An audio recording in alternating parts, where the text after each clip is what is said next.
लो भाई, आ गया दिनेश पेप्सी पानी पूरी वाला।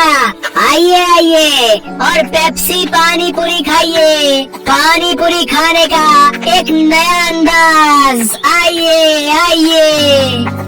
दिनेश जैसे बाजार में अपना ठेला लाते हुए आवाज लगा रहा होता है तो पहले से ही वहाँ खड़े पानी पूरी वाले उसका मजाक उड़ाते हैं। पेप्सी पानी पूरी अब पानी पूरी में पेप्सी डालकर बेचेगा क्या ये आदमी है? अरे लोग तो ऐसी पानी पूरी चखते ही उल्टियाँ करने लगेंगे भैया। सही कह रहा है भोला तू। देखना तू 10 दिन भी नहीं टिकेगा यहाँ पे। सभी पानी पूरी वाले उसका मजाक उड़ा रहे थे, लेकिन ग्राहक उसकी तरफ हैरानी से देख रहे थे। अरे देख तो यहाँ कोई नया पानी पूरी वाला आया है। चल तो सही इसकी पेप्सी वाली पानी पूरी चख कर आए, आखिर ये होती कैसी है। हाँ चल। अरे भैया जरा हमरे लिए एक प्लेट लगाना तो।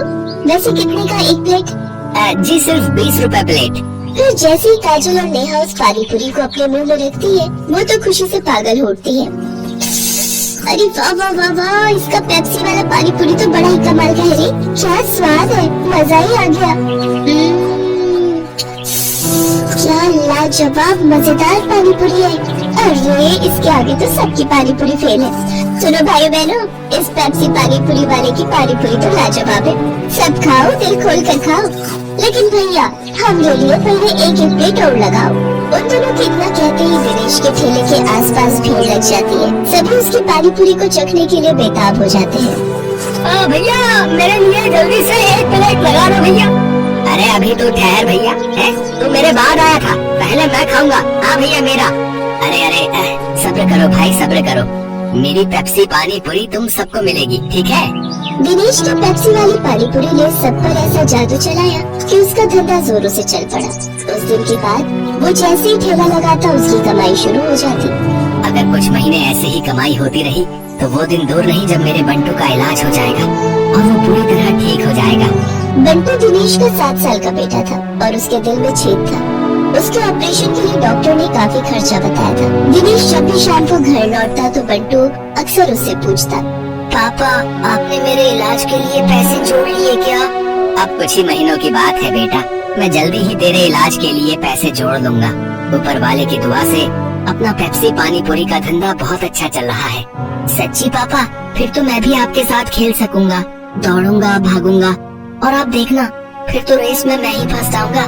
दिनेश की बीवी संध्या जब भी अपने बेटे को ये कहते सुनती तो वो कहती, तू बिल्कुल भी परेशान मत हो बंटू, मैं रोज मंदिर जाकर तेरे ठीक होने के लिए भगवान से प्रार्थना करती हूँ। तू देखना भगवान तुझे बहुत जल्द ठीक कर देंगे। एक दिन दिनेश के ठेले पर हीरो नाम का अधेड़ उम्र का आदमी उसकी पानी पूरी चखने आता है। वो नशे में होता है, तभी उसकी नजर दिनेश के गले पर जाती है। किसी ने ठीक ही कहा था इसके बारे में, इसका गल्ला तो लबालब नोटों से भरा हुआ है भाई। हीरो एक ठग, शराबी और जुआरी किस्म का आदमी था। उसका काम ही लोगों को ये सब बुरी लत लगाना था। दिनेश के भरे गले को देखने के बाद हीरो उससे कहता है, अरे सुना है कि तेरे बेटे को कोई बड़ी बीमारी है और उसके इलाज के लिए तुझे लाखों चाहिए? हाँ भाई सही सुना है, मुझे मेरे बेटे के इलाज के लिए कई सारे पैसों की जरूरत है। तो तुझे क्या लगता है इस ठेले से तू लाखों रुपए कम समय में कमा पाएगा? इसके लिए तो तुझे कई साल लग जाएंगे। हाँ लेकिन इसके अलावा मैं और कर भी क्या सकता हूँ भाई? देख इसमें मैं तेरी मदद कर सकता हूँ। अगर तुझे हफ्ते भर में ही 5 लाख रुपए कमाने हो तो मुझे आकर मिल लेना। हाँ ये रहा मेरा पता, ठीक है ना? अच्छा अब मैं चलता हूँ, ठीक है भाई? आखिर ऐसा कौन सा रास्ता है इसके पास जो ये मुझे एक हफ्ते में इतने पैसे कमा कर दे देगा? खैर मुझे क्या, मुझे तो बस अपने बेटे के इलाज के लिए पैसे से मतलब है। एक काम करता हूँ, एक बार जाकर इससे मिल ही लेता हूँ। यही सब सोचकर एक दिन दिनेश जाकर हीरो से मिलता है। हीरो उसे ऐसे सपने दिखाता है कि दिनेश ज्यादा पैसे कमाने के लालच में उनके साथ जुआ खेलने लग जाता है। कल मैंने 1000 रुपए लगाकर 2000 कमाए थे। ऐसा करता हूँ आज ठेले की सारी कमाई ही लगा देता हूँ, एक दिन में डबल कमाई हो जाएगी। धीरे धीरे दिनेश को जुए के साथ साथ शराब की लत भी लग जाती है। शराब की लत उसे ऐसी लगती है कि उसका अपने काम में मन ही नहीं लगता और वो ठेले पर खड़ा होकर भी शराब के नशे में डोलता रहता है। भैया एक प्लेट लगाना तो। अरे लगता है इस आदमी ने तो शराब पी रखी है। चलो चलो हमें नहीं खानी इसकी पानी पूरी, चलो दूसरी वाली पानी पूरी खाने चलते हैं। धीरे धीरे दिनेश के सभी ग्राहक कट जाते हैं और वो सभी दूसरे पानी पूरी वालों के पास जाकर पानी पूरी खाते हैं। ये देख भोला और राजू बहुत खुश होते हैं। देखा भोला, अपनी चाल कामयाब हो गई ना। बिल्कुल सरकार, अब देखना उसकी पानी पूरी की तरफ तो कोई देखेगा भी नहीं, सब अपनी ही पानी पूरी खाएंगे। कुछ दिन ऐसे बीतते जाते हैं। अपने धंधे को मंदा देख दिनेश शराब और जुए की लत में और डूब जाता है और उसका बचा खुचा धंधा भी चौपट हो जाता है। ये सब देख संध्या और बंटू बहुत दुखी होते हैं। फिर बंटू अपनी माँ से कहता है, माँ, अब तो मैं कभी भी ठीक नहीं हो पाऊंगा ना।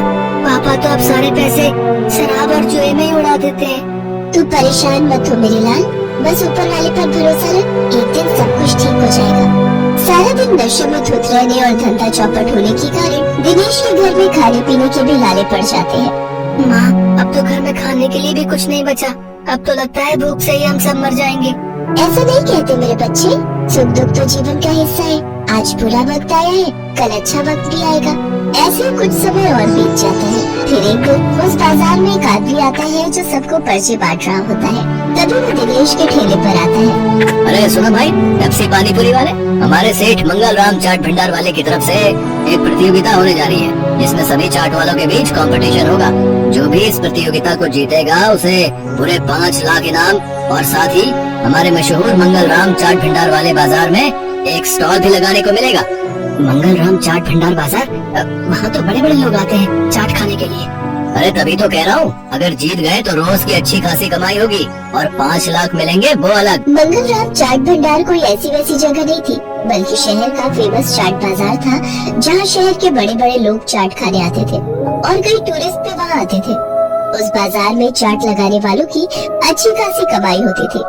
लेकिन ये सब बातें जानते हुए भी दिनेश उस प्रतियोगिता में कोई खास दिलचस्पी नहीं दिखाता। मंगल चाट भंडार है तो मुझे क्या, मैं जहाँ हूँ वहीं ठीक हूँ, मुझे इन सब से कोई फर्क नहीं पड़ता। उधर भोला और राजू उस कंपटीशन के बारे में सुनकर आपस में कहते हैं, सुन भोला, इस कंपटीशन को तू जीते या मैं, मुझे कोई फर्क नहीं पड़ता, बस कोई और नहीं जीतना चाहिए। हाँ भाई, बस एक उस दिनेश का ही डर था, लेकिन वो तो हमारी कृपा से फेल हो चुका है, तो अब हम दोनों के अलावा उस कंपटीशन को कोई जीत ही नहीं सकता। अगले दिन हीरो भोला और राजू से मिलने आता है। क्यों भाई, मान गए ना मुझे? आखिर मैंने शराब और जुए की लत लगाकर उस दिनेश के धंधे को चौपट कर ही दिया भैया। तुम्हारे एक बार कहने से ही तुम्हारे दुश्मन को कैसे ढेर कर दिया मैंने। अगर वो ढेर नहीं होता तो हमारा धंधा आबाद कैसे होता भाई। उसकी पेप्सी पानी पूरी ने तो हम लोगों का धंधा ही चौपट कर दिया था भाई।